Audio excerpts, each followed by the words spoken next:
Welcome to long-form content of Tech Bytes and News. This is a compilation on latest news and articles featured on Hacker News. You can find the original links of articles in the description. Please like and subscribe to support future content. Hope you enjoy.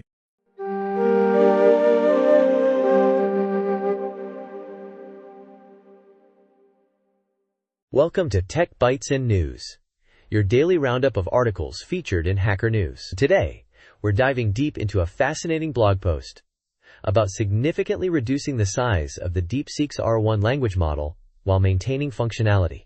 It's all about dynamic quantization. Wow, sounds intense.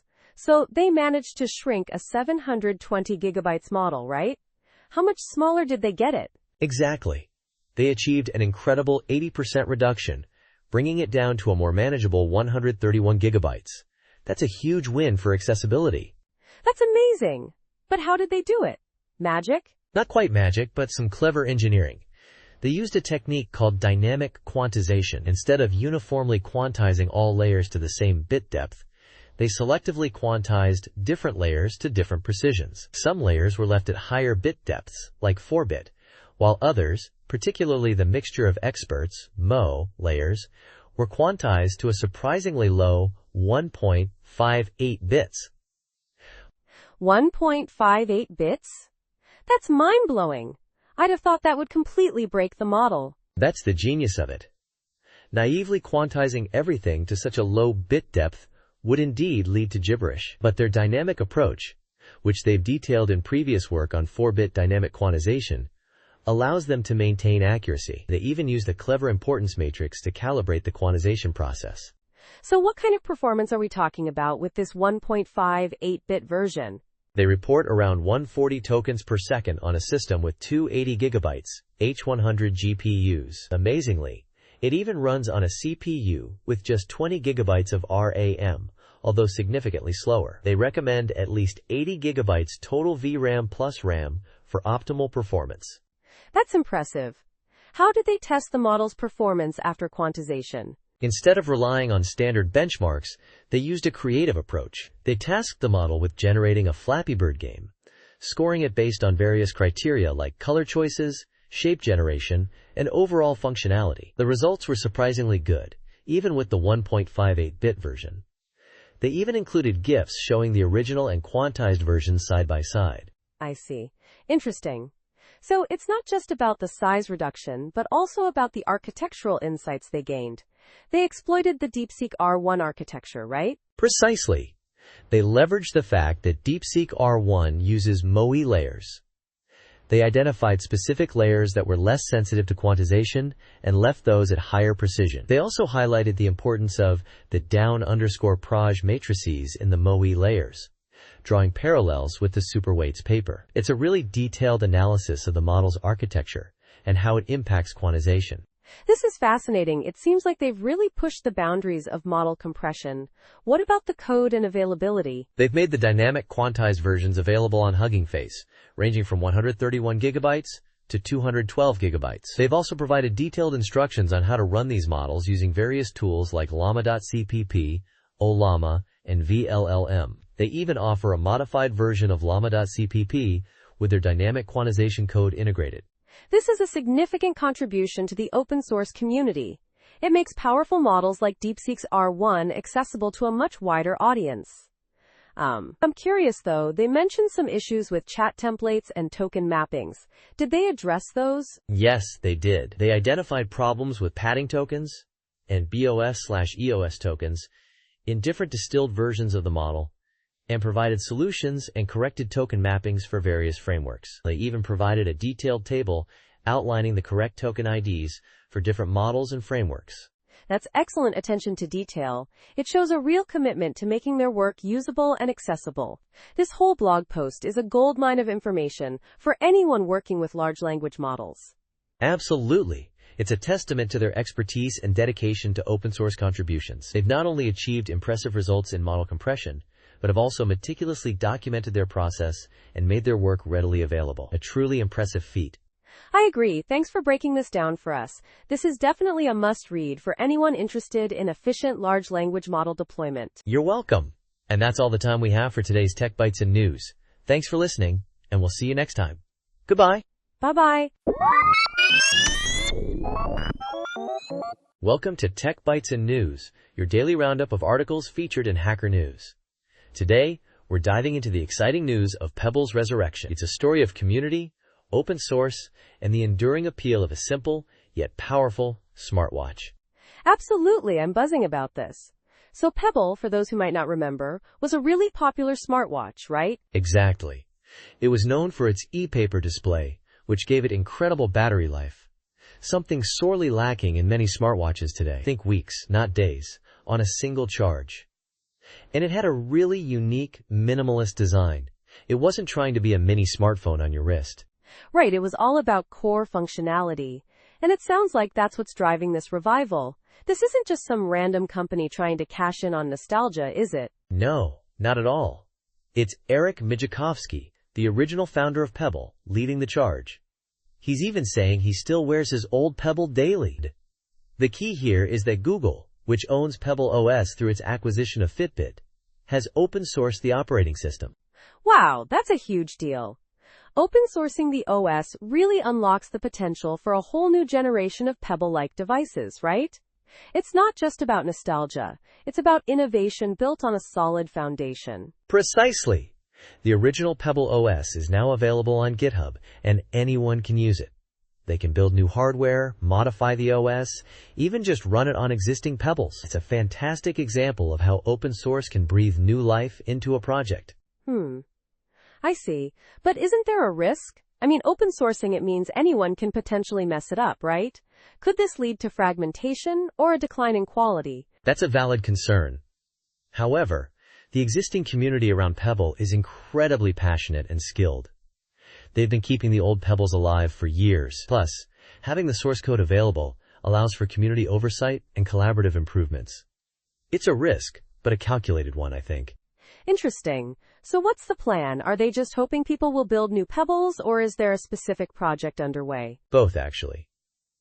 Mijakovsky and his team are actively working on a new Pebble-like smartwatch, running the open-source Pebble OS. They're gauging interest now, but the goal is to create a new watch that retains the core features of the original, while adding some exciting new elements. This is really exciting. It's a testament to the enduring appeal of a well-designed product and the power of community. It's a great story of how a seemingly dead project can be revived through open source and passionate fans. Absolutely. It's a fantastic case study in product design, community engagement, and the enduring power of open source. And it's a reminder that sometimes, simpler is better. Thanks for joining us on Tech Bytes and News. We'll keep you updated on the progress of the new Pebble. Bye-bye. Welcome to Tech Bytes and News, your daily roundup of articles featured in Hacker News. Today, we're diving into the fascinating world of reinforcement learning, specifically a really well-structured reference guide I found. It's like a problem-solution roadmap for tackling RL challenges. Incredibly useful. Oh, I'm all ears. Reinforcement learning is a field I've been wanting to explore more deeply. What's the core idea behind this reference guide? It's structured as a series of problems and solutions, each building upon the previous one. It starts with the fundamental problem of finding optimal policies in a Markov decision process, MDP. Think of it as a step-by-step guide to solving increasingly complex RL problems. So it begins with the basics, like using linear programming to find the optimal value vector? But then it quickly points out the computational limitations, right? Exactly. Linear programming is slow, so it introduces value iteration and policy iteration as more efficient alternatives. Value iteration iteratively refines value estimates until convergence, while policy iteration iteratively improves the policy itself. It's a beautiful interplay of computation and strategy. I see. And then it moves on to situations where you don't have complete knowledge of the MDP, right? Like in real-world robotics, where you can't possibly enumerate every state and action. Precisely. That's where Monte Carlo methods come in. Instead of relying on complete knowledge, you sample trajectories and estimate values based on observed rewards. It's a more practical approach for complex, real-world scenarios. But it has its own challenges, like high variance and the need for exploring starts. Right, exploring starts. That's where you randomly initialize episodes to ensure exploration of all state action pairs. But that's not always feasible, so it introduces epsilon greedy strategies. Exactly. Epsilon greedy balances exploration and exploitation. It's a clever way to manage the exploration-exploitation dilemma. And then it tackles off-policy learning, where you evaluate a policy without modifying it for exploration, using important sampling to correct for the differences between the behavior and target policies. That's a really important point. Off-policy learning is crucial in many real-world applications where you can't directly manipulate the agent's behavior during evaluation. But Monte Carlo methods have high variance and require waiting for episode completion. That's where temporal difference, TD, learning comes in. TD learning bootstraps, using the reward plus the estimated value of the next state as a target. It's more efficient than Monte Carlo, but it introduces bias. It then discusses SARSA and Q-learning, two popular TD control algorithms. And the differences between SARSA and Q-learning are subtle but significant, right? SARSA is on policy, while Q-learning is off policy, leading to different convergence properties. And then it tackles the challenges of function approximation, using neural networks to handle large state spaces. Absolutely. The guide then delves into policy gradient methods, which directly optimize the policy parameters instead of relying on value functions. It covers various policy gradient algorithms, including reinforce, actor-critic methods, TRPO, and PPO. Each algorithm addresses specific challenges, such as high variance in updates or instability during training. It's a comprehensive overview of modern RL techniques. Wow, this sounds incredibly thorough. It seems to cover almost every major algorithm and its associated challenges. It's like a complete curriculum in itself. The way it presents the problems and solutions is really effective. I'm definitely going to check out this reference guide. I highly recommend it. It's a fantastic resource for anyone wanting to learn or deepen their understanding of reinforcement learning. It's a clear, concise, and well-structured guide that systematically builds upon fundamental concepts. And that's all the time we have for today's episode of Tech Bytes and News. Thanks for listening, and we'll see you next time. Goodbye. Bye-bye. Welcome to Tech Bytes and News, your daily roundup of articles featured in Hacker News. Today, we're diving deep into CMU's Spring 2025 offering of Machine Learning in Production, a course designed to bridge the gap between theoretical ML and real-world application. It's not just about building models, folks. It's about building products. Right. I saw the course description. It sounds incredibly comprehensive. They emphasize the entire life cycle, from prototype to production deployment, and even touch on responsible AI and MLOps. That's a huge undertaking for a single course, isn't it? It is. But that's what makes it so exciting. They're not just teaching model building, they're teaching the engineering of ML systems. Think about it. How do you design for those inevitable wrong predictions? How do you ensure safety and security when your model inevitably makes mistakes? That's a core focus. Absolutely. And the course tackles the deployment and updating of models in production. They mention MLOps tools, A/B testing, canary releases, all crucial for real-world success. It's not just about getting a model working. It's about maintaining it, scaling it, and ensuring its continued effectiveness. Precisely. They even cover scaling, which is a beast of its own. Stream processing, batch processing, Lambda architecture, data lakes. Choosing the right architecture is a huge part of building a successful ML product. And they're addressing that head-on. And the testing and debugging aspects are equally important. They talk about evaluating model predictions in production, testing the entire system, not just the model itself. They're drawing lessons from traditional software engineering, which is smart. I see. That's where the software engineering and data science collaboration comes in, right?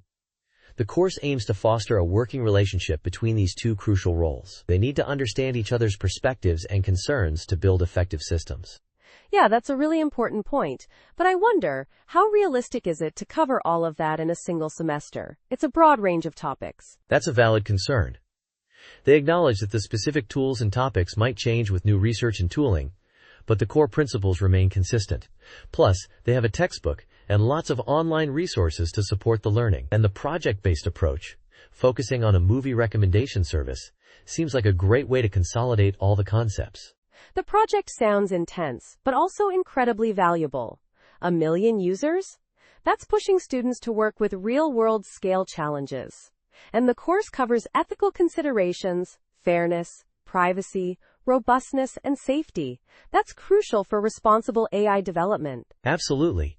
They're not just building technically proficient ML engineers, they're building responsible ML engineers. And the course structure, lectures, labs, individual and group assignments, midterms, seems well designed to cover this vast landscape. They even have a prerequisite knowledge check to help students assess their readiness. That's a nice touch. It helps students gauge their background and identify areas where they might need extra preparation. Overall, it sounds like a very demanding but incredibly rewarding course. It seems like a great way to prepare students for a career in ML engineering. Exactly. It's a course that's clearly designed to equip students with the practical skills and knowledge they need to succeed in the field. And the fact that they're sharing all the course materials under a Creative Commons license is fantastic. It promotes broader access and collaboration within the community. Well, that's all the time we have for today. Thanks for tuning in to Tech Bytes and News. Goodbye. Bye-bye. Welcome to Tech Bytes and News, your daily roundup of articles featured in Hacker News. Today, we're diving into the fascinating world of biomachining. It's a truly unique approach to metalworking, using bacteria to, get this, machine metal. Biomachining? That sounds incredibly unusual. I mean, bacteria? How does that even work? That's the beauty of it. It leverages certain lithotrophic bacteria, like Thiobacillus ferroxidans and Thiobacillus thioxidans. These guys are already used in bioleaching, a mineral refinement process. They essentially eat metal, using the chemical energy from oxidizing iron or copper to fuel their growth. So you're saying they literally consume the metal? That's wild. Precisely. You place a metal object in a culture fluid teeming with these bacteria, and over time, they remove material from the surface. It's a remarkably slow process, which is why it's ideal for micromachining. The low material removal rate ensures incredible precision. Interesting. So no harsh chemicals or high-powered tools needed? What about the surface finish? That's another advantage. Because the material removal isn't concentrated in a small area like with traditional machining, you're less likely to get a damaged or burned surface. It's a much gentler process, resulting in a superior finish. Think of it as a biological polishing. Amazing! But how do you control the process? I imagine it's not just throwing a metal part into a bacterial bath and hoping for the best. Oh no, it's more sophisticated than that. It's similar to chemical milling. You use a mascant to protect the areas you don't want to be machined. Then, the part is submerged in the culture fluid, which is kept at a precise temperature and stirred. The stirring rate, along with temperature, actually affects the depth of the cuts. Fascinating, right? Completely. So it's a very controlled biological process. Has this been used successfully on anything beyond lab experiments? Yes. It's been successfully used to cut both pure iron and pure copper. The research is still ongoing, but the potential applications are huge. Imagine the possibilities for microfabrication, creating incredibly intricate structures at a microscopic level. This is revolutionary. It's a completely different paradigm for machining. I'm curious though, what are the limitations? Is it only suitable for certain metals? That's a great point. Right now, the process is limited to certain metals, and the speed is, as we discussed, quite slow. But the potential for expansion is enormous. Research is ongoing to explore other bacteria and metals. It's still early days, but the future looks bright. Absolutely. It's a testament to the power of bio-inspired engineering. Thanks for shedding light on this incredible technology. My pleasure. And that's all the time we have for today's Tech Bytes and News. Thanks for tuning in, and we'll see you next time. Goodbye. Bye-bye. Welcome to Tech Bytes and News, your daily roundup of articles featured in Hacker News. Today, we're diving deep into the fascinating world of open-source reasoning models, specifically the Open1 project, a community effort to reproduce DeepSeek-R1. Exciting stuff. Yeah, I've been following this closely. DeepSeek R1 really shook things up, didn't it? Breaking the internet and, you mentioned, even the stock market? Wild. Absolutely. It's a testament to the power of these models. Remember, DeepSeek R1, built upon DeepSeek V3, a 671B parameter mixture of experts model, rivals the performance of giants like GPT-4o, but at a fraction of the training cost, a mere $5.5 million. Amazing! That's incredibly efficient. The tech report detailing their training process was a big deal, right? But they didn't share everything, right? Exactly. They kept some key details under wraps, like the specifics of their data collection and the precise training hyperparameters. That's where Open-R1 comes in. It's a community-driven project to fill those gaps, to make this powerful technology more accessible and transparent. It's all about open science. So Open-R1 aims to replicate DeepSeek-R1's data and training pipeline. They're tackling this in stages, right? First, distilling a high-quality reasoning dataset from DeepSeek-R1 itself. Clever. Precisely. Then, they'll recreate the pure reinforcement learning pipeline used for DeepSeek-R10, which relied solely on RL without any supervised fine-tuning. That's a huge undertaking, requiring the creation of massive new datasets for math, reasoning, and coding. Ambitious! And finally, they want to demonstrate a multi-stage training process, going from a base model to supervised fine-tuning, SFT, and then reinforcement learning. This is crucial for reproducibility and understanding the entire process. I see. Absolutely. It's not just about replicating the results, it's about understanding the underlying mechanisms and sharing that knowledge. They even highlight the potential for expanding beyond math and code to other fields like medicine. Think of the possibilities. I'm a little concerned, though. Replicating a model of this scale is incredibly complex. Are they underestimating the challenges involved in replicating the specific hardware optimizations DeepSeek used? That's a big hurdle, right? That's a valid point.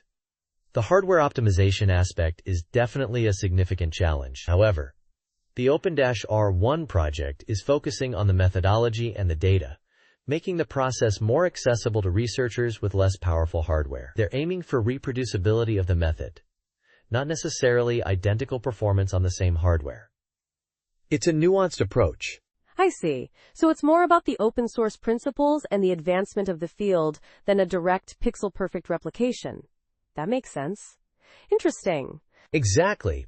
It's about community collaboration and pushing the boundaries of open reasoning models. If you're interested in contributing code, joining discussions, or simply learning more, check out their GitHub and Hugging Face pages. Let's build this together. Definitely. This is a huge step forward for open source AI. Thanks for breaking this down for us. Great discussion. My pleasure. And that's all the time we have for today's Tech Bytes and News. Thanks for listening, and we'll catch you next time. Goodbye. Bye-bye. Welcome to Tech Bytes and News, your daily roundup of articles featured in Hacker News. Today, we're diving into a fascinating job posting. Founding engineer at Structured, a Y Combinator company. It's a seriously exciting opportunity. Yeah, I saw this. The salary range is pretty impressive. $120,000 to $150,000, plus equity. But what really caught my eye is the any experience requirement. New grads are welcome. That's bold. Totally. It speaks volumes about their confidence in their product and their need for fresh perspectives. They're not just looking for seasoned veterans. They want people who are hungry and ready to learn. They're redefining how developers build and deploy data apps, consolidating the entire analytics stack into code. Think of it as a massive efficiency boost. So it's not just about writing code faster, like Copilot, but about streamlining the entire process, from prototyping to deployment? That's a huge market. Precisely. They're leveraging trends like local-first development and in-process data querying for faster iteration, lower latency, and simpler infrastructure. It's all about building tools that push the boundaries of modern data development, and the tech stack is killer. Python, TypeScript, Next, JS, React, Postgres, AWS/GCP, the whole shebang. I see. But the job description emphasizes ambitious, scrappy, and product-minded. Isn't that a bit vague? How do they actually assess those qualities? That's a good point. I think it's less about specific skills and more about attitude. They want people who are self-starters, willing to take ownership, and deeply care about the developer experience. The interview process probably focuses on assessing those traits. They're building the core SDK, interactive components, and solving hard problems. Real-time data sync, efficient cloud deployments, and scaling for production. It's a chance to shape the core architecture. It sounds intense, but also incredibly rewarding. Working directly with the founders of a YC-backed startup, that's a dream for many engineers. And the team is small, only 3 people, right? That means significant ownership and equity. Exactly. It's a small team of ex-Meta engineers, well-funded by YC, General Catalyst, and other top-tier investors. They're aiming for something big, and early employees will have a substantial stake in the company's success. It's a high-risk, high-reward situation, but the potential payoff is enormous. So structured itself, they're focused on streamlining API development with an AI-driven platform, right? Prompt-based tools for building and monitoring APIs. It's a niche, but a potentially lucrative one. You got it. They're targeting developers and IT professionals, simplifying a complex process. It's all about faster innovation and enhanced productivity. This job posting is a great example of a company that's not just building a product, but building a team to match their ambitious vision. It's a fantastic opportunity for the right person. I think we've covered the main points. Definitely. A really exciting opportunity for ambitious engineers. Thanks for breaking it down. You're welcome. And that's all the time we have for today's Tech Bytes and News. Thanks for listening, and we'll catch you tomorrow with more exciting tech news. Goodbye. Bye-bye. Welcome to Tech Bytes and News, your daily roundup of articles featured in Hacker News. Today, we're diving into a fascinating piece from the BBC travel section. Swede Dreams: How Sweden is Embracing Its Sleepy Side. It's all about sleep tourism, but with a distinctly Swedish twist. Ooh, sleep tourism. Sounds luxurious. Is it just fancy hotels with pillow menus, or is there something more to it? Oh, it's much more than that. While some places focus on high-tech sleep solutions, think sleep concierges and electromagnetic therapies, Sweden's approach is radically different. It's all about harnessing the power of nature. Think dark, quiet nights, cool temperatures, and vast, accessible wilderness. So like, a digital detox in the middle of nowhere? Sounds amazing. Exactly. The article highlights a journalist's experience on Svartsö, one of the Stockholm archipelago islands. Minimalist cabin, no TV, just the sounds of nature, pure tranquility. And the science backs it up, right? I mean, there's research showing the benefits of nature on sleep. Absolutely. A sleep researcher from Uppsala University is quoted, emphasizing the negative impact of technology on sleep and the positive correlation between nature and better sleep. It's not just about the lack of screens. It's the overall calming effect of the environment. I see. Interesting. So it's not just about the destination, but the activities too? Hiking, kayaking, forest bathing? Precisely. The article emphasizes that the Swedish approach to sleep tourism isn't just about winding down before bed. It's about incorporating sleep-inducing activities throughout the day, gentle exercise and peaceful surroundings, following the natural rhythms of the day. It's a holistic approach. But isn't this a bit simplistic? I mean, some hotels are offering much more high-tech solutions. Isn't Sweden missing out on a potential market by focusing solely on nature? That's a valid point. The article does mention high-tech sleep solutions offered by hotels in other parts of the world, like sleep concierges and tailored sleep programs. But Sweden's approach is unique, capitalizing on its natural resources and cultural emphasis on relaxation. It's a different kind of luxury, perhaps more sustainable and accessible in the long run. Got it. So it's a unique selling proposition, really. A kind of slow travel for sleep. I like it. Exactly. And the article concludes by emphasizing that the goal isn't just better sleep during the trip, but the development of lasting, healthier sleep habits. It's about a holistic, long-term change in lifestyle. A true circadian reset. That's a powerful message. So if you're looking for a truly restorative getaway, maybe Sweden's sleepy side is the place to be. Definitely adding it to my bucket list. Absolutely. And that's a wrap for today's Tech Bytes and News. Thanks for joining us. We hope you enjoyed this deep dive into the world of Swedish sleep tourism. Bye. And sleep well. Bye-bye.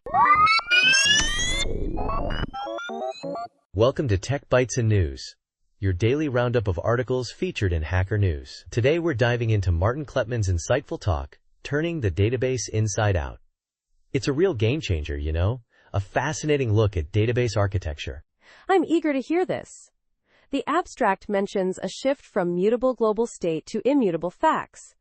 That sounds radical. Can you elaborate on that core concept? Absolutely.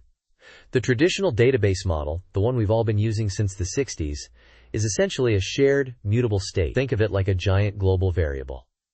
Everyone's accessing and changing the same data, but most developers avoid mutable global variables in their code because of the complexities they introduce. Right, concurrency issues, race conditions, a nightmare. So why do we still tolerate this in databases? That's the million-dollar question.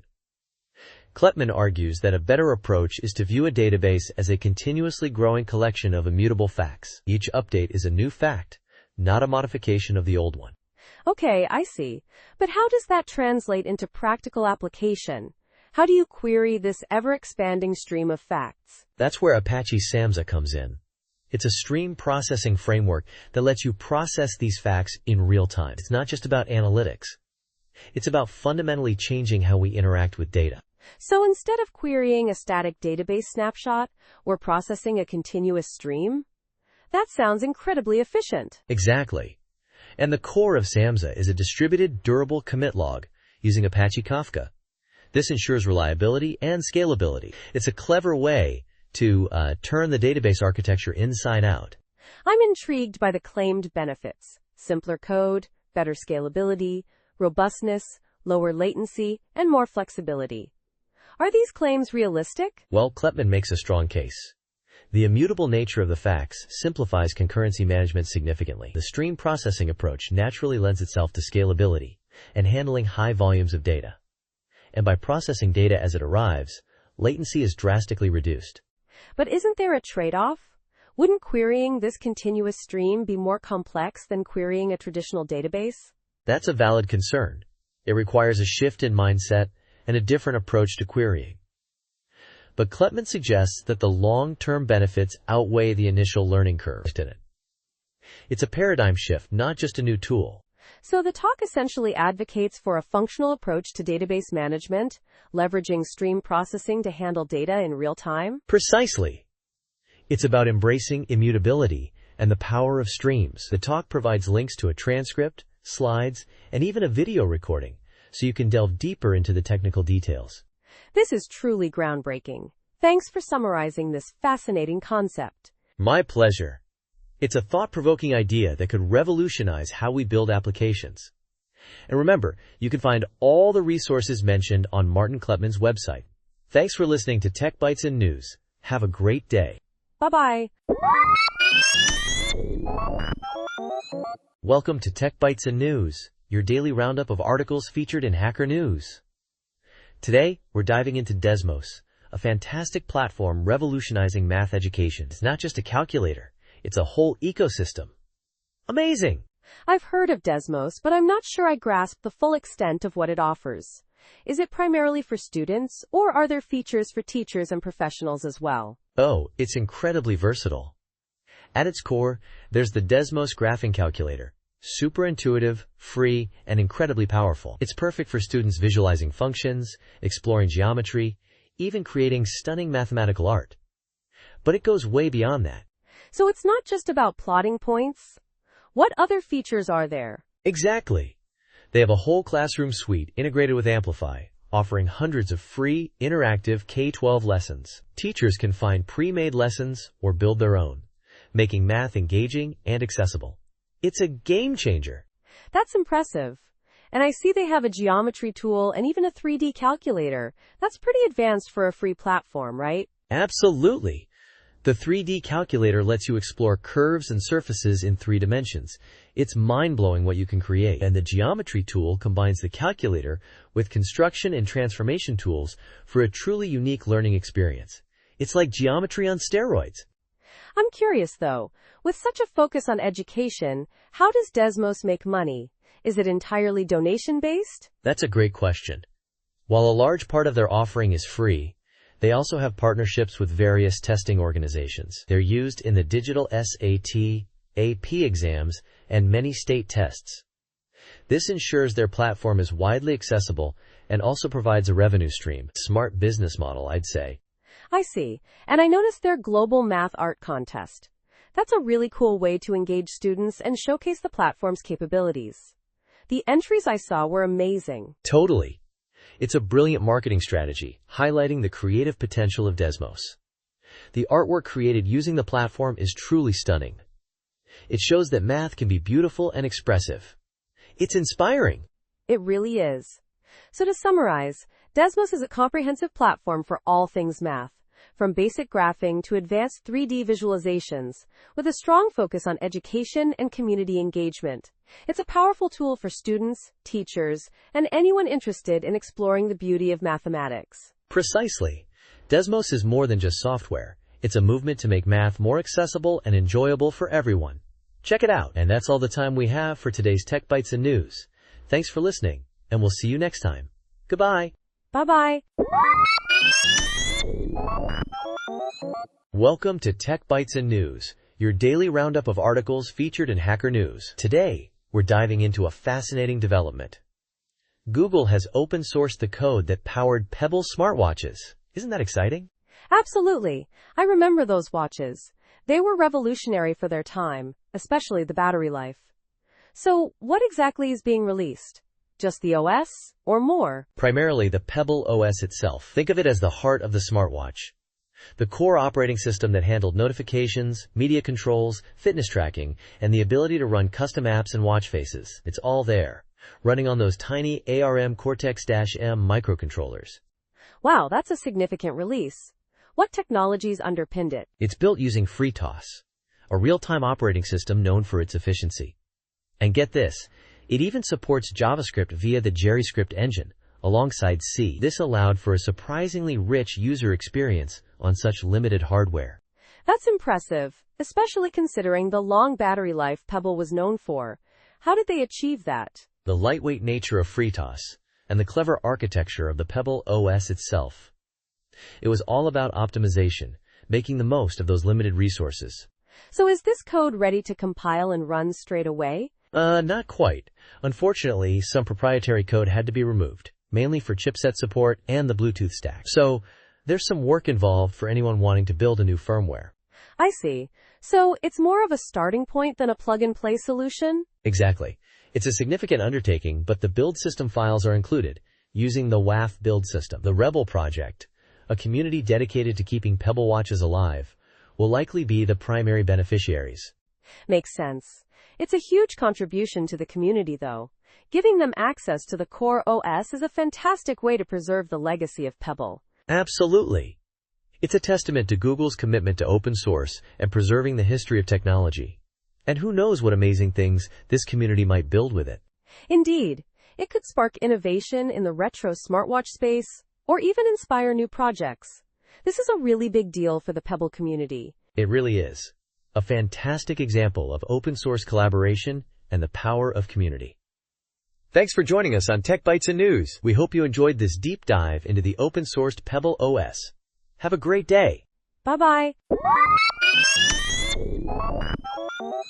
Welcome to Tech Bytes and News, your daily roundup of articles featured in Hacker News. Today, we're diving deep into a fascinating project, BrainFlood, a runtime code generator for brainfuck using .NET Reflection. It's wild. Wild is right. I saw the benchmarks. A brainfuck interpreter achieving surprisingly good performance, even competing with highly optimized compilers. But the runtime code generation part, that's what really grabbed my attention. How does it even work? Right, so the author initially built a brainfuck interpreter, benchmarking it against Nayuki's optimizing compiler. Then, the real magic happened. They created a compiler that generates code at runtime, completely bypassing system.reflection.emit. It's all done using .NET Reflection within SNBox's sandboxed environment. Amazing! No system. Reflection.emit? That's a huge constraint. What techniques did they employ to achieve this? I'm guessing some clever use of generics and constant folding? You're spot on. The core idea is to represent brainfuck bytecode as a chain of C# structs, each representing an operation. These structs use generics extensively, leveraging monomorphization to encourage the JIT compiler to aggressively inline and optimize the generated code. They also cleverly use constant folding to pre-compute constant values within the generated code. Ingenious, right? Absolutely. But how do they handle constants? BrainFuck doesn't inherently have constants, does it? That's a great point. They create a hierarchy of structs to represent constants. Simple constants like 0, 1, 2, etc. are represented by dedicated structs. More complex constants are built recursively using other structs, allowing them to represent any integer constant. It's a bit like building numbers using only addition and subtraction, but in a type-safe way. Clever! So each brainfuck instruction translates to a C# struct? How does the runtime code generation fit into this? Exactly. The runtime code generation uses S&Box's simplified reflection API to dynamically create these structs at runtime, based on the brainfuck bytecode. It's like building a program out of Legos, but the Legos are generated on the fly. Incredible! I see. But isn't this approach incredibly inefficient? I mean, generating code at runtime seems like a huge performance bottleneck. That's a valid concern. The author acknowledges that this isn't the most efficient way to build a compiler. In fact, they explicitly state that using system.reflection.emit would be far simpler and likely more performant. However, the goal here wasn't necessarily optimization, but rather a demonstration of what's possible within the constraints of the S&Box environment. It's more of a proof of concept than a production-ready compiler. Got it. So it's a fun, impressive hack, more than a practical solution. The benchmarks are still quite surprising, though. What are the next steps for this project? The author plans to tackle WebAssembly next, which is a significantly more complex challenge. This will require more sophisticated control flow and data flow analysis. It'll be interesting to see if they can pull it off, and how it compares to other WebAssembly compilers. Exciting times ahead! Definitely. This has been a fascinating discussion. Thanks for breaking down this complex project for us. My pleasure. And to our listeners, thanks for tuning in to Tech Bytes and News. We'll catch you next time with more exciting tech news. Goodbye! Bye-bye. Welcome to Tech Bytes and News, your daily roundup of articles featured in Hacker News. Today, we're diving into a fascinating piece, the alpha myth, how captive wolves led us astray, which challenges our ingrained notions of leadership and masculinity. It's a really compelling read, isn't it? Absolutely. It starts with Rudolf Schenkel's 1947 zoo observations of wolves, right? That research, later popularized by Merck, completely shaped our understanding of wolf packs as these intensely hierarchical, aggressive structures, with an alpha male at the top. Exactly. And that image of the alpha wolf, the dominant male fighting for his position, it became so deeply ingrained in our culture, it's almost a cliché now, but the article highlights how that image is fundamentally flawed. Yeah, Merck's later research in the wild showed a completely different picture. Family units, cooperation, leadership earned through nurturing, not aggression. He essentially admitted to unleashing a monster with his early work. I see. It's a powerful admission, and it underscores the limitations of extrapolating from captive animal behavior to understand natural social dynamics. The article uses this to critique the move fast and break things mentality in Silicon Valley, for example. That aggressive, dominance-driven culture mirrors the artificial pressures of captivity. The article points out the high burnout rates in tech, 57% according to a blind survey, as a direct consequence of this captive male syndrome, as the author calls it. Yeah, it's a really interesting parallel. This performative dominance, this constant need to project strength, it's exhausting, unsustainable, and ultimately counterproductive. It's not just about tech, though. The article connects this to broader societal expectations of masculinity. Totally. The research cited shows that men adhering to traditional alpha norms are more prone to depression, anxiety, and relationship problems. It's a powerful counterpoint to the idea that emotional stoicism and aggressive competition are inherently positive traits. It's almost ironic, isn't it? The traits we associate with strength actually turn out to be weaknesses. But the article offers a hopeful alternative: wild leadership. Yes. Patagonia is presented as a great example. Chouinard's rejection of the alpha CEO model, the collaborative decision-making, the emphasis on employee well-being. It's a stark contrast to the traditional corporate structure, and their success speaks volumes. It's a really compelling case study. It shows that a different approach is possible, one that prioritizes cooperation and care. The article argues that we need to redesign the structures that perpetuate this captive behavior, from how we raise boys to how we run companies. It's a call for a more holistic, sustainable approach to leadership and masculinity, one that values connection over competition. It's not about being alpha enough, but about being wise enough to leave the cage behind. Precisely.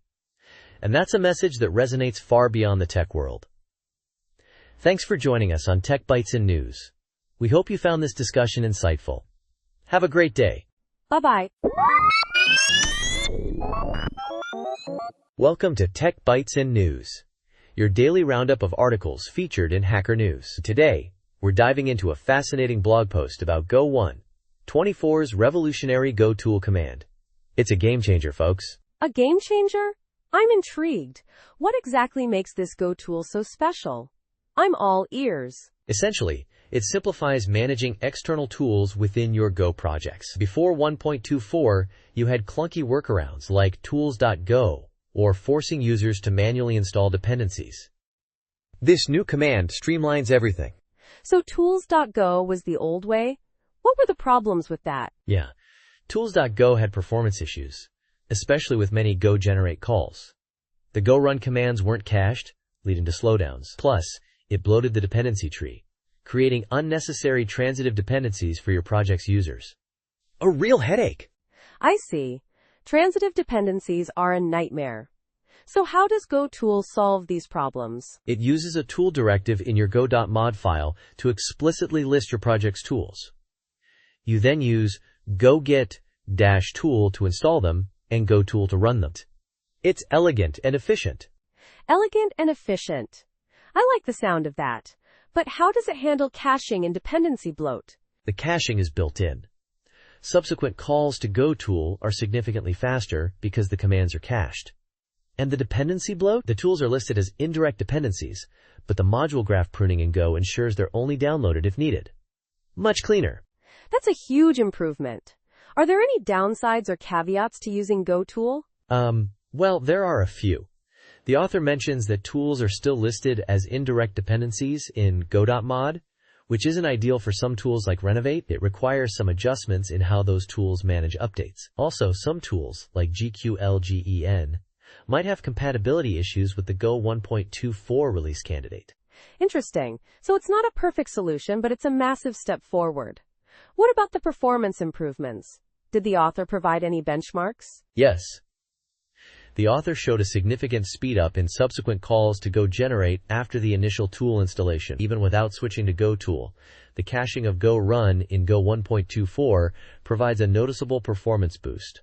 So even if you don't immediately migrate to GoTool, you still get performance benefits from Go 1.24? That's a win-win. Exactly. It's a really well thought out improvement to the Go ecosystem.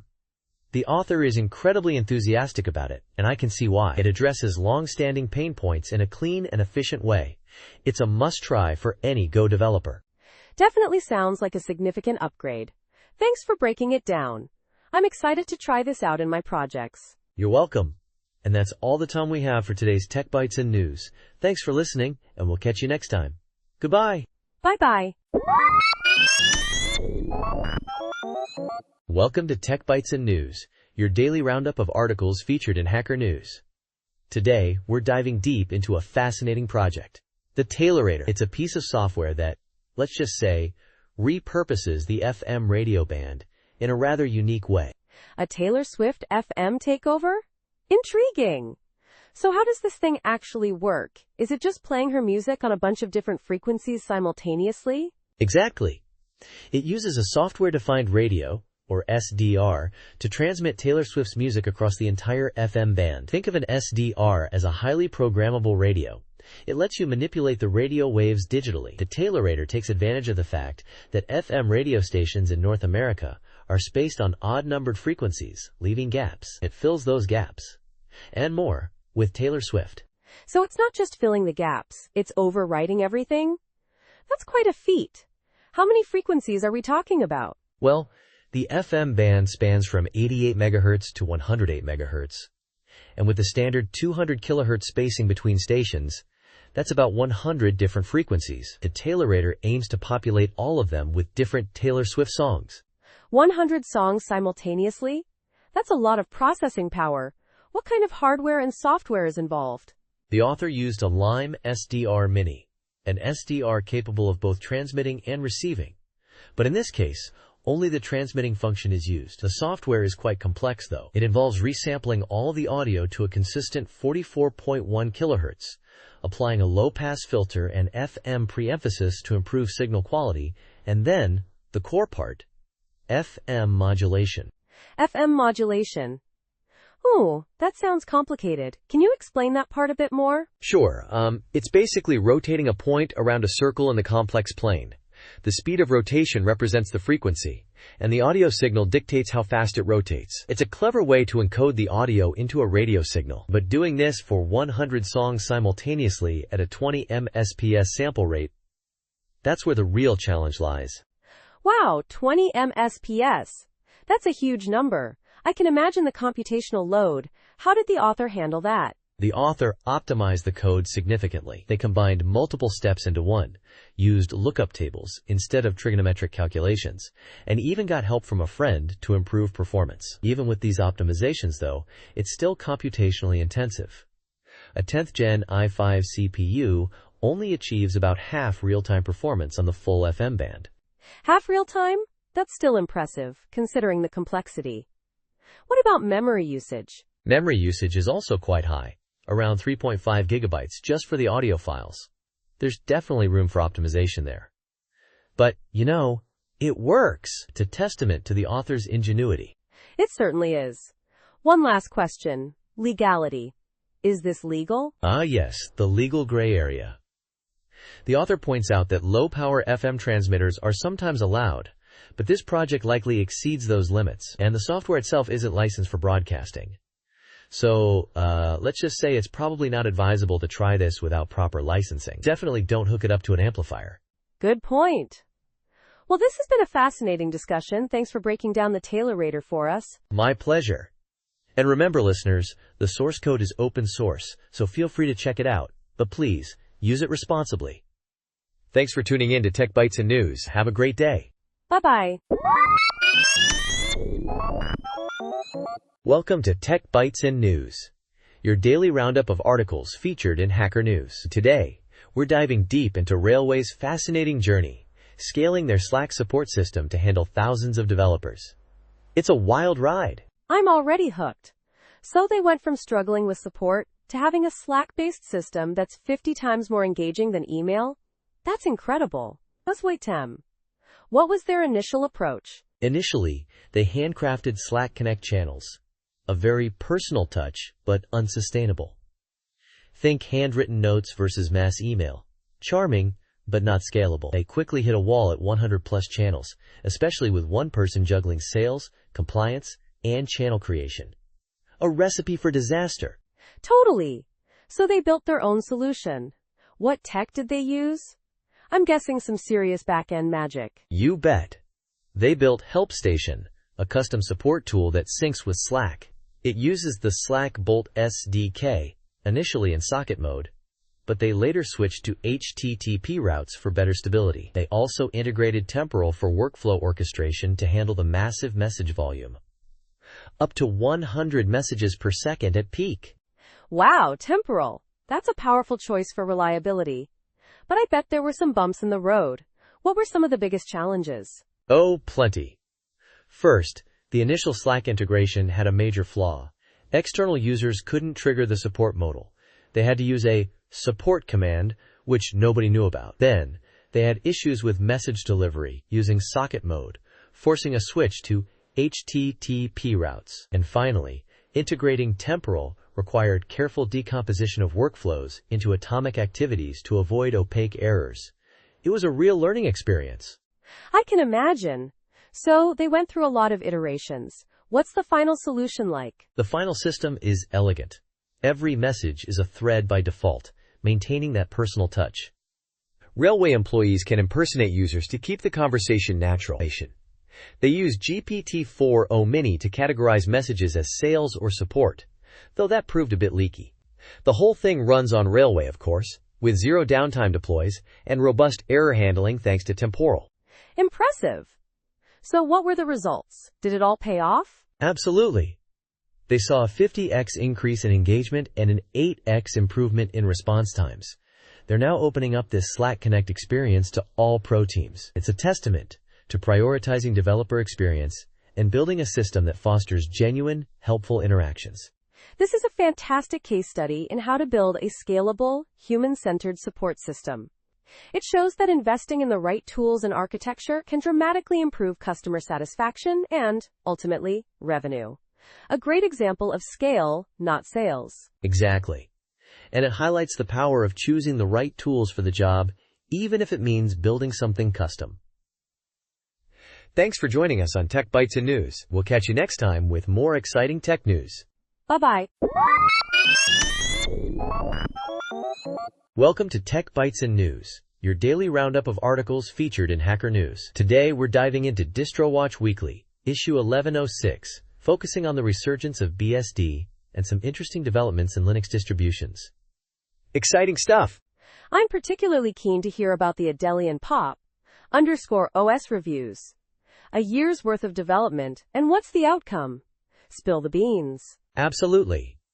The Adeli 1.0 Beta 6 review highlights some persistent issues. Remember last year's review?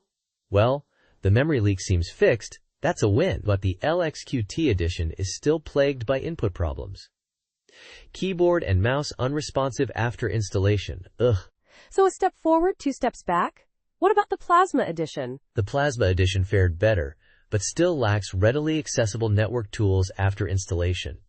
Unbelievable. It's like they're actively trying to make it difficult to get online. And those dual, identical audio widgets in the system tray? Still there! Incredible. Sounds frustrating. Let's shift gears to Pop_OS 24.04 Alpha 5 and its Cosmic Desktop. Any progress there? Some, yes. The Alt plus Tab window switching is improved, finally behaving more like other desktops. But the memory usage has ballooned by 50% from 1 GB to 1.5 GB. And the application menu still randomly stops working. Seriously? So a heavier desktop with fewer features? That's not exactly a selling point. What about the new Cosmic Media Player? It plays audio, but completely fails with video files. It displays no video open and disables the file menu. And the VPN settings? Don't even get me started. Another fail. Wow, that's a rough review.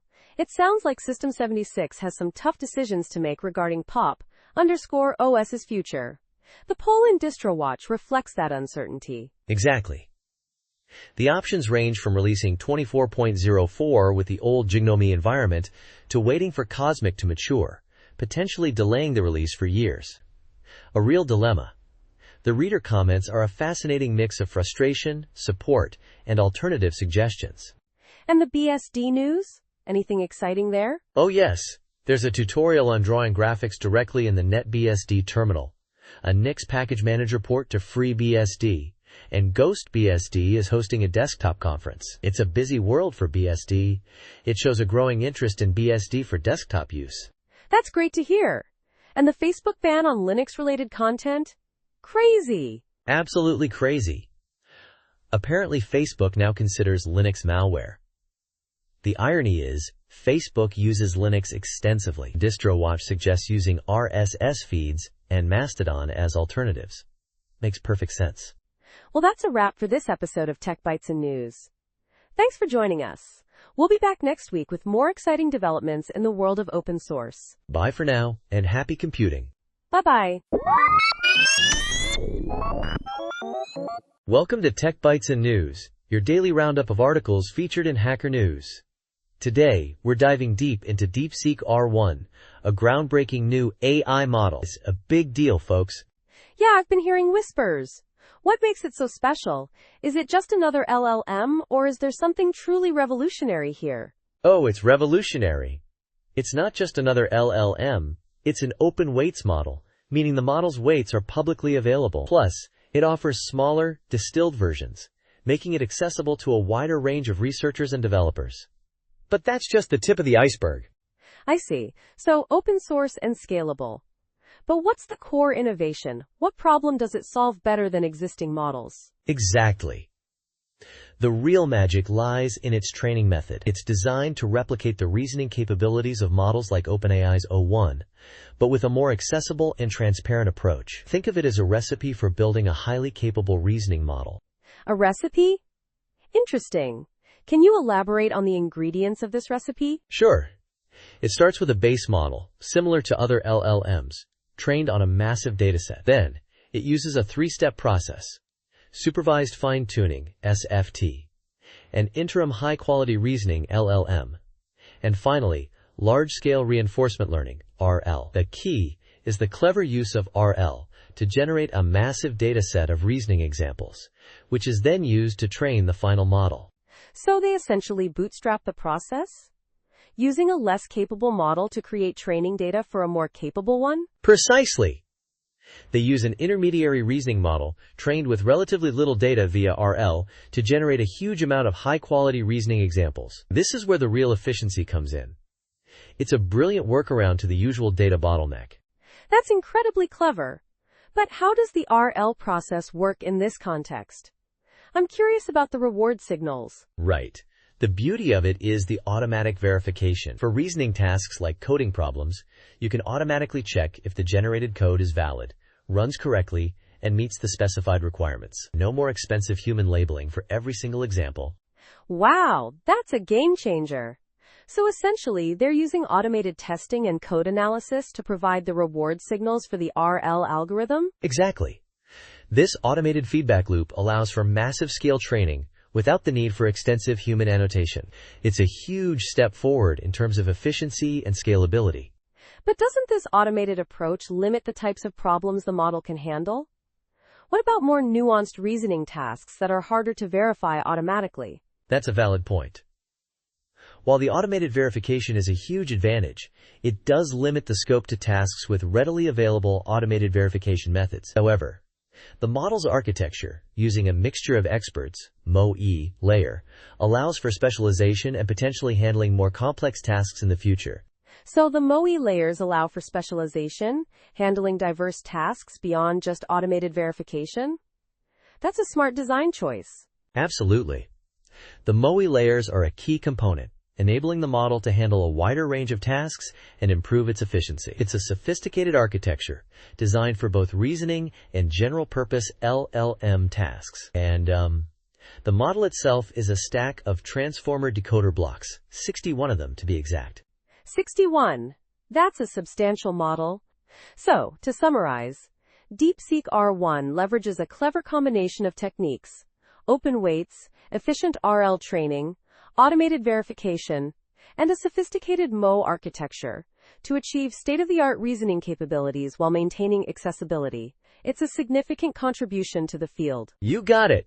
It's a truly exciting development, pushing the boundaries of what's possible with LLMs. And remember, the model's weights are open, encouraging further research and development. Thanks for joining us on Tech Bytes and News. We hope you enjoyed this deep dive into DeepSeek R1. Goodbye. Bye-bye. Welcome to Tech Bytes and News, your daily roundup of articles featured in Hacker News. Today, we're diving into a fascinating account of using AI for coding, specifically focusing on a developer's experience with Keyline and various large language models. It's a real-world example of how AI is transforming software development, and it's pretty exciting.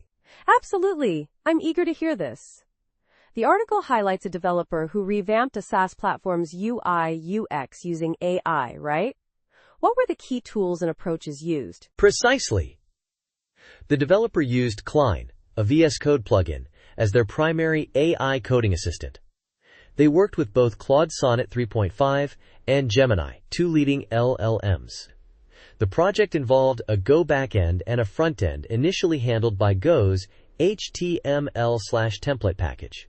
A pretty standard setup, but the AI really changed the game.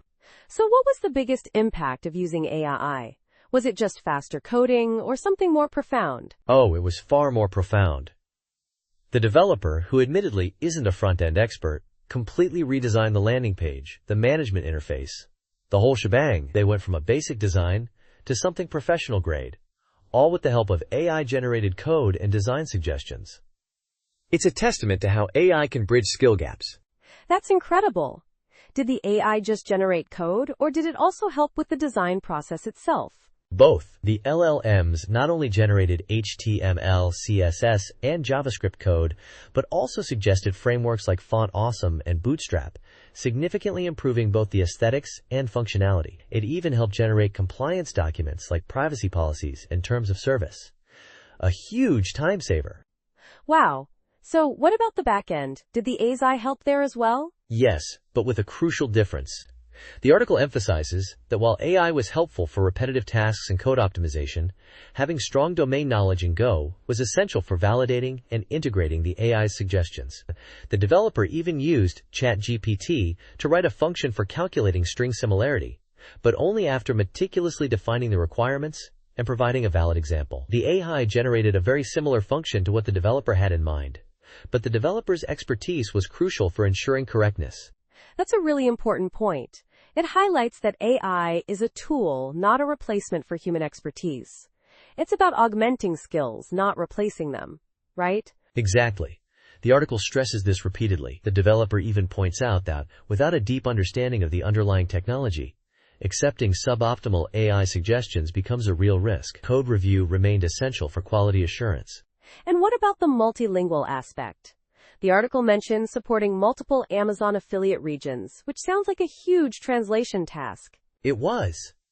But the AI handled it beautifully. The developer used a single prompt to translate JSON files containing message templates for the Telegram bot, specifying the target language based on the file name. The AI correctly translated the text while preserving markdown formatting, variables, emojis, and line breaks.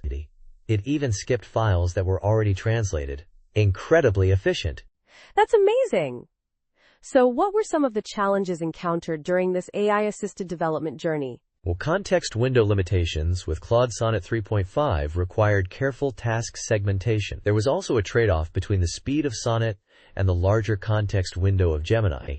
Ultimately, the developer found that models optimized for development tasks, like Claude Sonnet 3.5, provided more focused and efficient assistance. So in conclusion, this article paints a very positive picture of AI's role in modern software development, but with the important caveat that human expertise remains crucial for validation and quality assurance.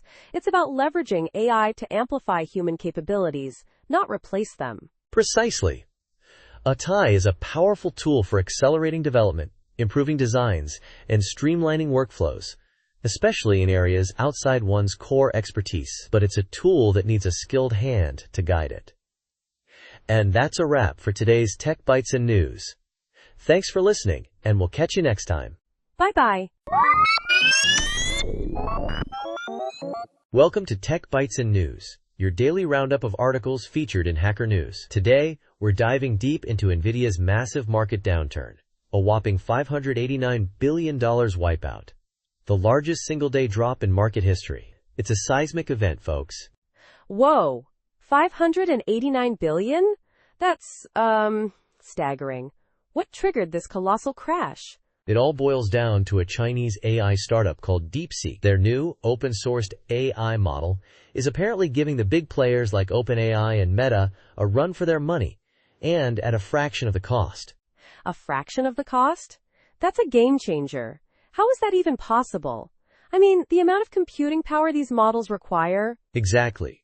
That's the crux of the issue. DeepSeek seems to have found a way to achieve comparable performance with significantly greater efficiency, potentially circumventing the need for the high-end NVIDIA GPUs that everyone else is using. So NVIDIA, being the major supplier of those high-end GPUs for AI, is feeling the heat? This is huge. You got it. NVIDIA's stock plummeted 17%, the biggest drop since March 2020. This isn't just about NVIDIA. It's sending shockwaves through the entire tech sector. The S&P 500 fell 1.5%, and the NASDAQ 100 dropped almost 3%. I see. So the market's reacting to the potential disruption of the current AI business model. But NVIDIA claims DeepSeek's model is an excellent AI advancement and doesn't violate U.S. export restrictions. Is that a credible defense? That's a good point.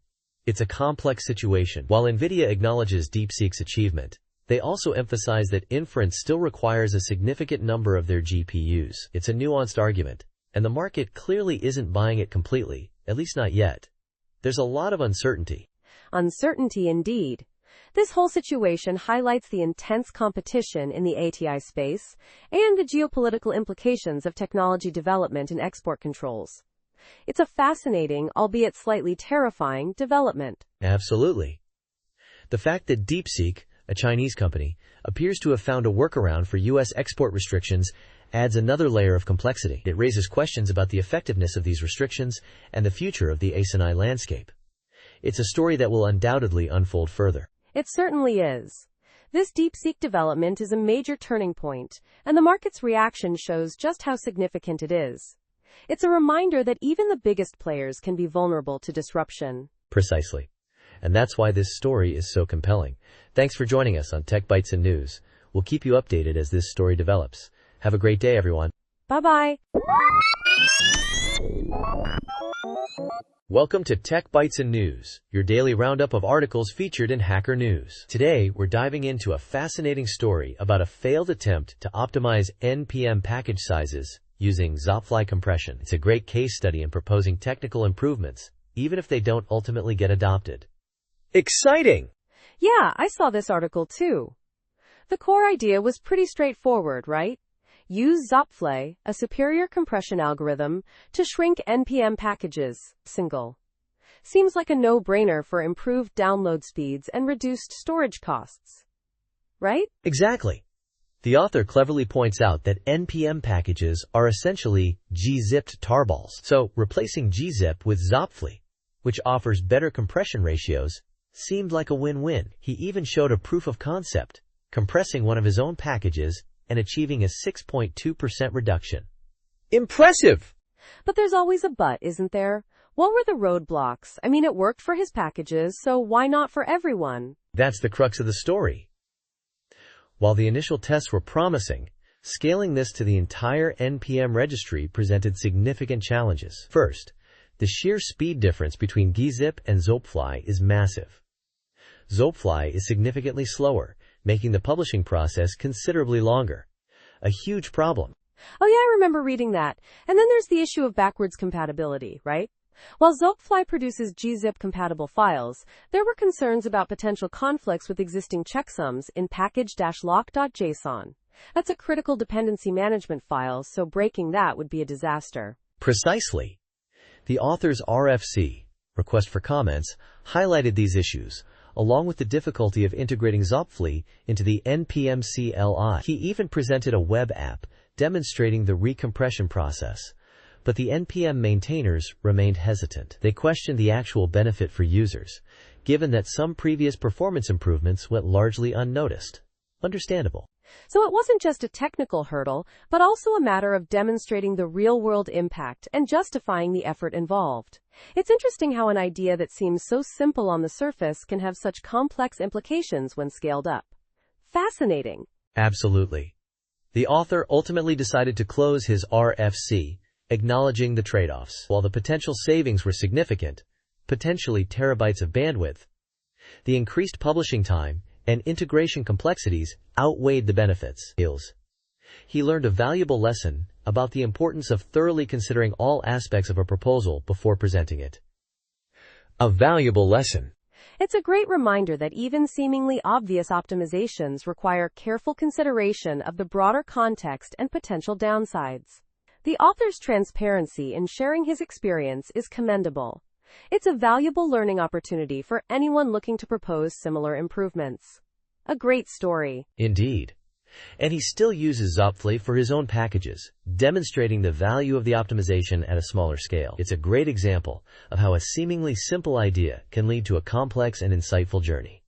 Thanks for joining us on Tech Bytes and News. We hope you enjoyed this deep dive into the world of NPM package optimization. Have a great day. Bye-bye. Welcome to Tech Bytes and News, your daily roundup of articles featured in Hacker News. Today, we're diving into a fascinating technical report on the Janus project, hosted on GitHub. It's a substantial document, so let's get started. Excited. So what's the core of this Janus project?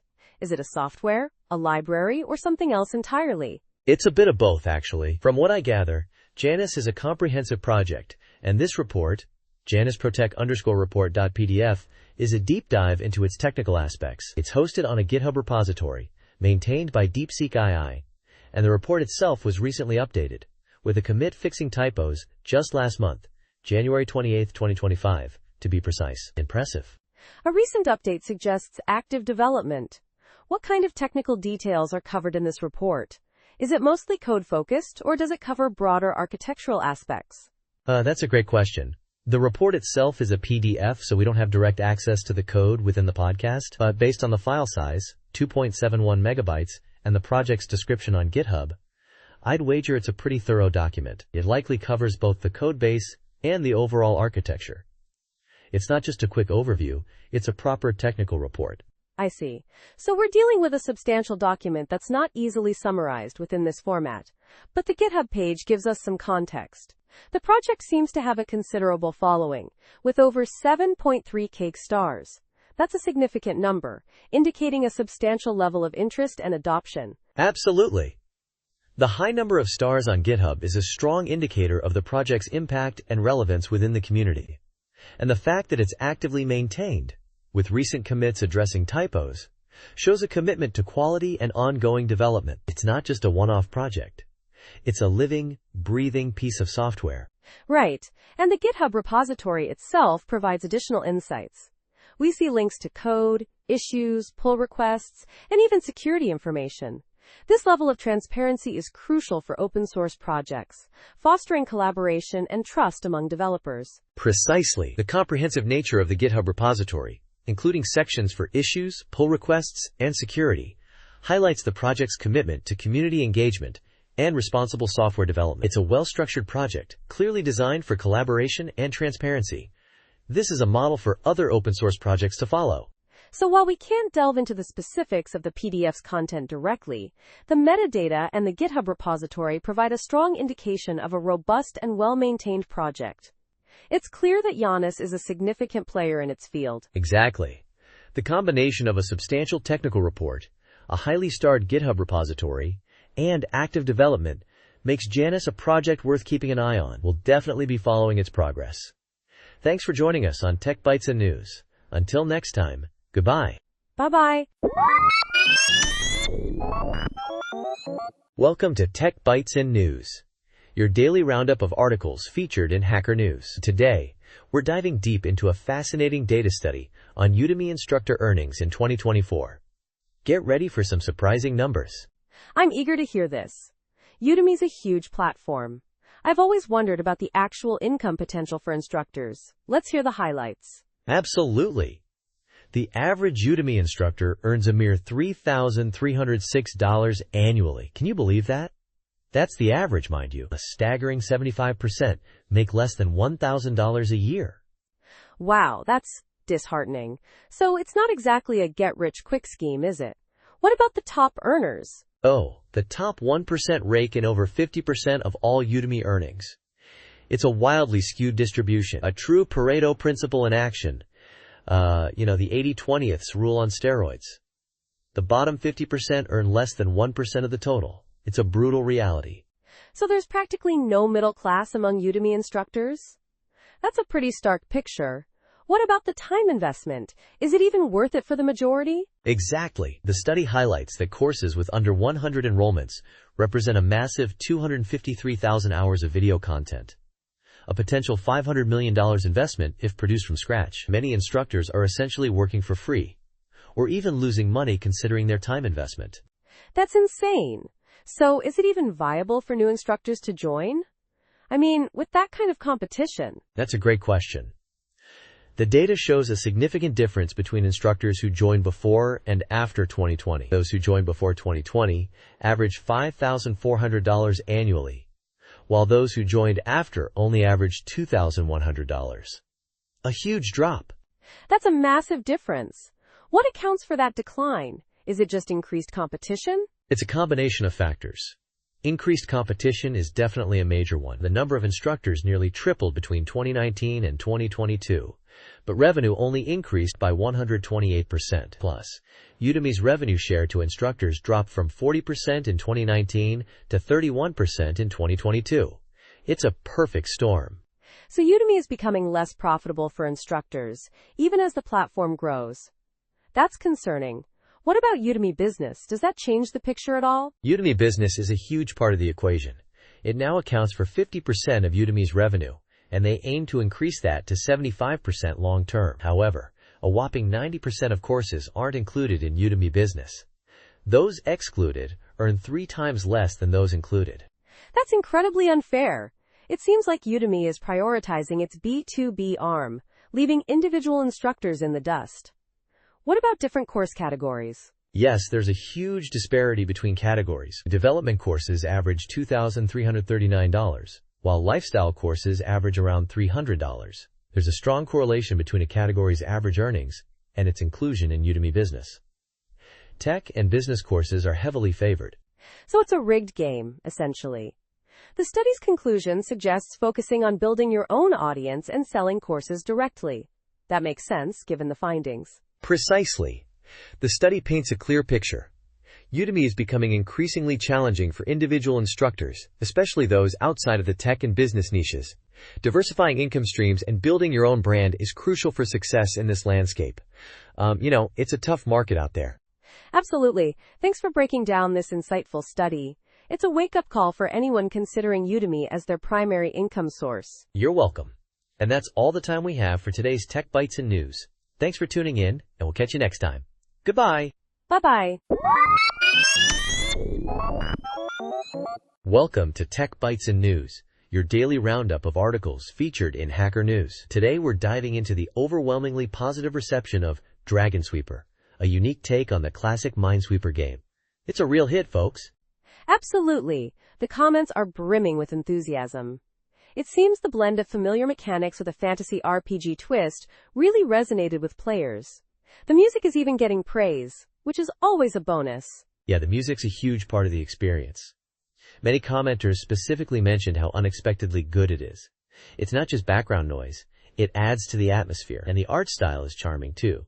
Those pixelated graphics are really well done. Right, the pixel art is delightful. But let's talk gameplay.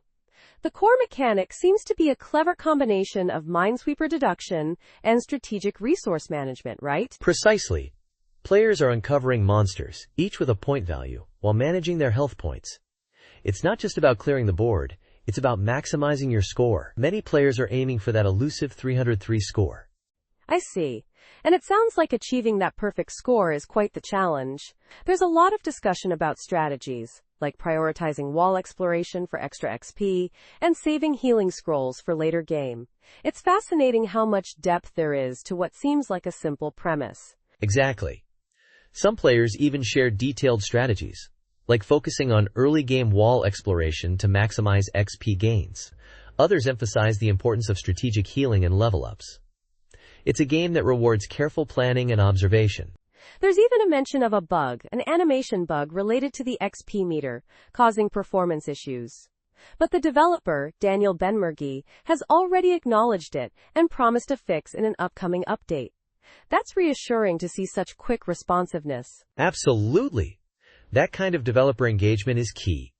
It shows they're actively listening to the community and committed to improving the game, and the community is clearly very engaged, with tons of screenshots showing off their high scores and perfect wins. It's a testament to the game's addictive nature. It's amazing how many people are striving for that 303 score. It's become a sort of benchmark, a goal to reach. And the discussions about strategies and tips are really enriching the community experience. It's more than just a game, it's a shared challenge. You're spot on.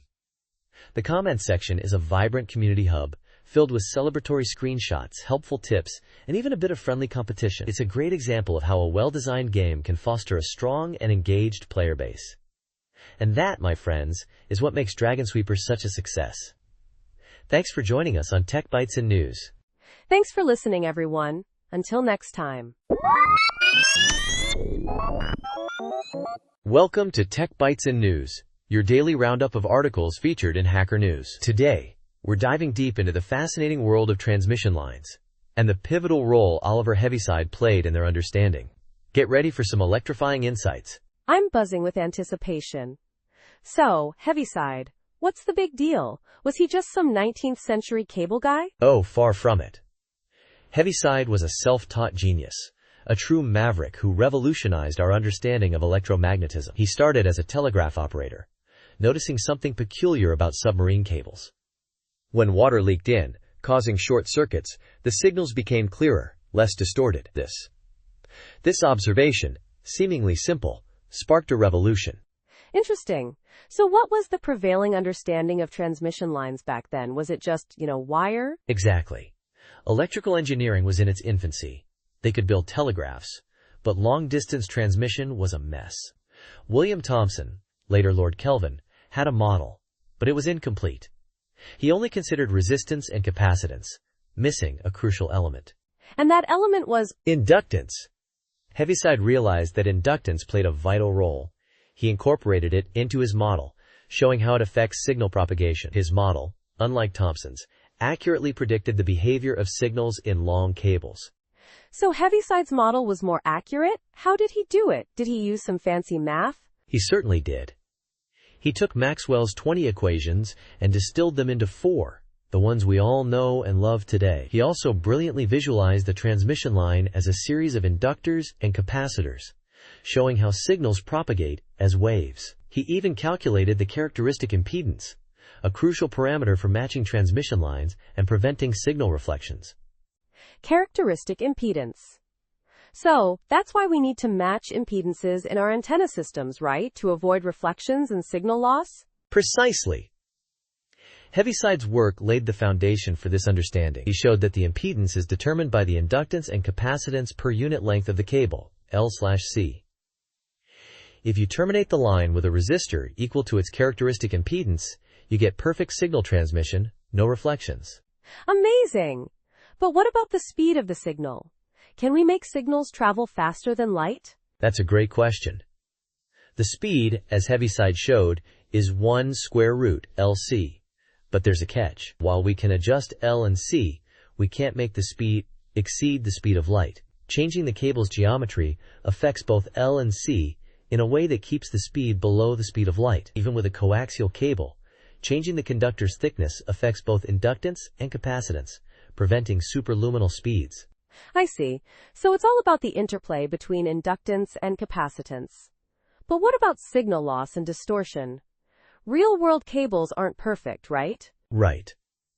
Heaviside also tackled loss and distortion. He incorporated resistance and leakage conductance into his model, showing that these factors not only attenuate the signal, but also distort it. He found a condition for distortionless transmission, L/R equals C/G. This means the ratio of inductance to resistance must equal the ratio of capacitance to conductance. So how do we achieve distortionless transmission?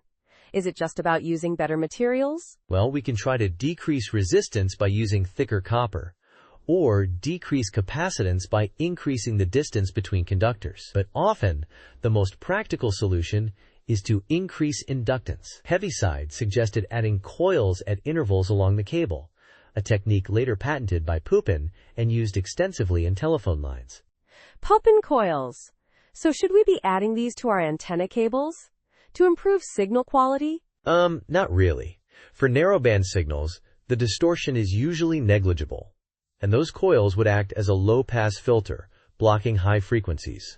Heaviside's work is more relevant for understanding the fundamental principles of transmission lines, not necessarily for tweaking our antenna setups. Got it. So Heaviside's legacy is far-reaching. He wasn't just a telegraph operator. He was a foundational figure in electrical engineering, a true unsung hero. Absolutely. A self-taught genius who transformed our understanding of electromagnetism and transmission lines. Thanks for joining us on Tech Bytes and News. We hope you enjoyed this deep dive into the world of Oliver Heaviside and his groundbreaking contributions. Until next time, goodbye. Bye-bye. Welcome to Tech Bytes and News, your daily roundup of articles featured in Hacker News. Today, we're diving into a fascinating project, a new podcast player built using a unique blend of Racket and Swift. It's called Podcatcher, and it's already available on the iOS App Store. Pretty exciting, right? Absolutely. I'm intrigued by the choice of Racket and Swift. That's not a typical combination for iOS development. What were the driving forces behind that decision? Yeah, it's a bit unconventional, but the developer, Bogdan, has a history of using this approach. He finds it fun and productive. He's refined his workflow over several projects, even adding async support to his noise framework recently, making it compatible with Swift concurrency while maintaining backward compatibility. Clever, huh? Very clever. So what makes Podcatcher stand out from the crowd? I mean, the podcast app market is pretty saturated. That's true, but Podcatcher boasts some impressive features. It's got audio enhancements, like an equalizer that boosts voices, silence trimming, variable speed with pitch adjustment, and even a shower mode that prioritizes loudness over quality. Perfect for noisy environments. And, importantly, it's free, ad-free, and privacy-respecting with minimal tracking. It's also local first, except for the podcast directory and sync, a breath of fresh air in the app world. Impressive. So what's on the roadmap? What features are planned for future releases? Bogdan plans to add a sleep timer, support for favorites and bookmarks, and a watch companion app. He's also open to suggestions from users, which is always a good sign. I think that's a really smart approach. I agree. The developers' transparency and willingness to engage with the community are commendable. But one thing I noticed is the lack of cross-device sync via iCloud. Is that a significant limitation? It is a missing feature, yes. He acknowledges that. But he also mentions that he prefers a less fancy UI, which is a design choice. Personally, I think a simpler UI can be a plus for many users. It's a trade-off, I guess. Interesting. Let's talk about the technical aspects. The blog post mentions several contributions to Racket and other open-source projects that stem directly from developing this app. That's quite a feat. Exactly. The development process led to improvements in the Racket ecosystem itself. He lists several pull requests, including performance enhancements to the XML library and fixes to the HTTP library. It's a great example of how building an app can contribute back to the open-source community. Amazing. And the code breakdown is also interesting. Roughly equal lines of code in Swift and Racket, but with a significant difference in external dependencies. The Racket side relies on many libraries, while the Swift part is surprisingly lean. Yes, the Racket code is denser, and the many dependencies reflect the power and flexibility of the language. But the Swift code, with its single external dependency, is more straightforward. It's a testament to the strengths of both languages. The developer even mentions that the Swift code includes about 1.5 K lines generated by noise, which is a pretty significant chunk. Fascinating. This project showcases a unique approach to app development and a commitment to open source. It's definitely worth checking out, especially for developers interested in Racket or unconventional development strategies. Absolutely. And remember to check out the app itself, Podcatcher, on the iOS App Store. Thanks for joining us on Tech Bytes and News. We hope you enjoyed this deep dive into the world of podcast players and cross-language development. Have a great day, everyone. Goodbye. Bye-bye. Welcome to Tech Bytes and News, your daily roundup of articles featured in Hacker News. Today, we're diving deep into the fascinating story of a 20-year-old small company, a testament to perseverance and a unique approach to business. It's a truly inspiring tale. Absolutely. I'm already hooked. So, this company, celebrating its 20th anniversary, has remained remarkably small. Only 50 employees. That's quite a contrast to the typical startup narrative, isn't it? Exactly. It completely subverts the expectation of rapid growth and a public offering. They've prioritized something far more valuable.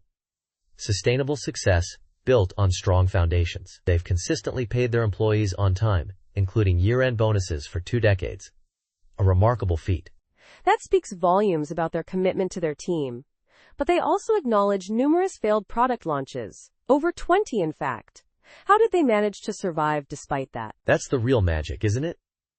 They attribute their longevity to a few key factors: simplicity, sincerity, continuous iteration, resilience, and a healthy dose of luck. They emphasize honesty in all their dealings with customers, colleagues, and partners. Building trust seems to be their cornerstone. I see. And their core values are fascinating. Customer first is a common mantra, but their commitment to it, even at the cost of potential revenue, is impressive. Rejecting financial advertising to protect their users? That's bold. Absolutely. It shows a level of integrity that's rare. Then there's their emphasis on simplify. It's not just about being crude, but about deep understanding, identifying key points, and streamlining processes. They constantly ask, can we make it simpler? Can we avoid it altogether? That's a really smart approach. It's about efficiency and focusing on what truly matters. And their accountability value resonates deeply. Change. Taking responsibility, going the extra mile, addressing interdepartmental gaps, that's proactive and fosters a collaborative environment. Precisely. And their hacker spirit value is equally compelling. It's not just about technical skills, but about a passion for innovation, creative problem solving, and a willingness to push boundaries. They even encourage experimentation, even if it's outside of their defined responsibilities. It's a holistic approach, isn't it? Combining strong ethical principles with a relentless pursuit of innovation and efficiency. It's a refreshing counterpoint to the often ruthless world of startups. I'm really impressed. Me too. This company's story is a powerful reminder that long-term success isn't always about rapid growth and aggressive expansion. Sometimes it's about building a strong foundation based on integrity, continuous improvement, and a deep commitment to your team and your customers. A truly inspiring example. Absolutely. A fantastic case study in sustainable growth. Thanks for sharing this insightful story. My pleasure. And to our listeners, thank you for joining us on Tech Bytes and News. Have a great day, and we'll catch you next time. Goodbye. Bye-bye. Welcome to Tech Bytes and News, your daily roundup of articles featured in Hacker News. Today, we're diving into a fascinating application of complexity physics to the seemingly simple game of chess. It's a real game changer, pun intended. Ooh, I'm intrigued. How are physicists getting involved in chess analysis? I always thought it was purely a domain for computer scientists and AI experts. That's what everyone thought, right? But Mark Barthélemy, a physicist, has published a groundbreaking paper looking at chess as a complex system. He's not just analyzing algorithms. He's looking at the strategic depth and psychological complexity of the game itself. He's using statistical physics, the stuff that usually deals with phase transitions in materials, to understand the dynamics of a chess match. Whoa! So instead of just looking at the moves, he's looking at the interactions between the pieces? Like a network? Exactly. He represents a chess match as a network, where each piece is a node, and the interactions, attacks and defenses, are the edges. He's measuring things like betweenness centrality to identify the most important pieces, the ones that are crucial to the flow of the game. Think of it as finding the key players in a complex network of strategic interactions. I see. And what about the tipping points? What does that mean in this context? Right, so he's identified fragility scores, how easily you can remove those key pieces. High fragility means a precarious position, a tipping point, where a small mistake can drastically change the game's outcome. It's like a phase transition, a sudden shift in the system's state. He analyzed over 20,000 top-level matches and found that these fragility scores peak around the middle game, 8 moves before a critical moment, and remain high for about 15 moves after. Amazing, right? That's incredible. So it's not just about individual brilliance, it's about the overall system's fragility? Precisely. And even more surprisingly, he found a universal pattern. The average fragility score is the same for all players and all openings. It suggests there's an underlying structure to how chess games unfold, regardless of the player's styles or initial strategies. That's unexpected. I would have thought player skill would have a much bigger impact. Doesn't this somewhat downplay the role of individual genius in chess? That's a great point. While the average fragility is universal, the timing and magnitude of these tipping points certainly vary. The study doesn't diminish individual skill. It reveals a deeper, underlying structure that governs the game's dynamics. Think of it as a framework within which individual brilliance operates. It's a fascinating interplay. So what are the implications of this research? Beyond just understanding chess better, I mean. Well, it opens up new avenues for AI development. For one, understanding these tipping points could lead to better AI algorithms that can anticipate critical moments and make more strategic decisions. It also has implications for other complex systems, like social networks or even financial markets. The ability to identify and predict these fragile points could be incredibly valuable in many fields. This is truly mind-blowing. Thanks for breaking this down for us. My pleasure. And that's all the time we have for today's Tech Bytes and News. Join us tomorrow for more fascinating insights into the world of technology and science. Goodbye, everyone. Bye-bye. Welcome to Tech Bytes and News, your daily roundup of articles featured in Hacker News. Today, we're diving deep into a fascinating discovery about the interconnectedness of ocean bacteria. It's totally mind-blowing. I'm all ears. What's the big reveal? Is it about some new species? Not exactly a new species, but a completely new understanding of how existing ones interact. We're talking about Prochlorococcus, the most abundant photosynthetic organism on Earth, responsible for a huge chunk of our atmosphere's oxygen, trillions upon trillions of them. Wow, that's a lot of oxygen producers. So what's the connection? Are they like forming colonies? Better than colonies.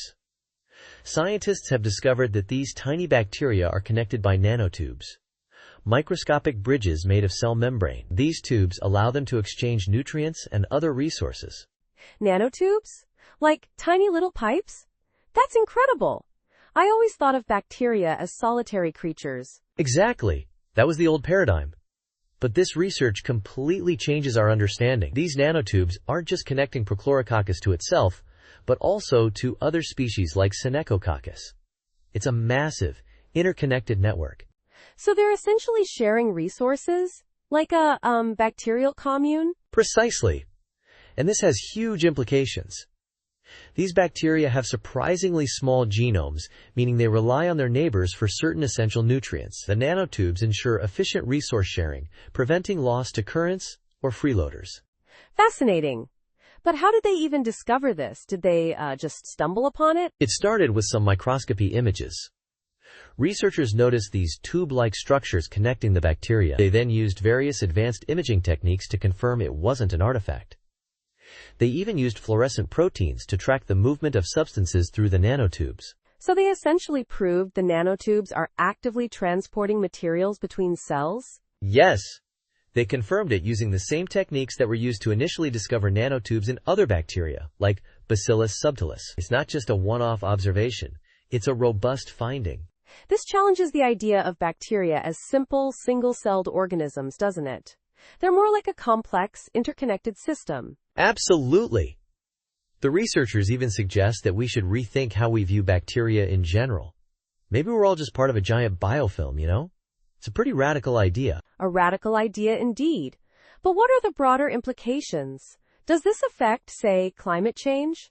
That's a great question. Since these bacteria are so crucial for oxygen production and carbon sequestration, changes in their interactions could have significant effects on the global climate. More research is needed, but it's definitely something to consider.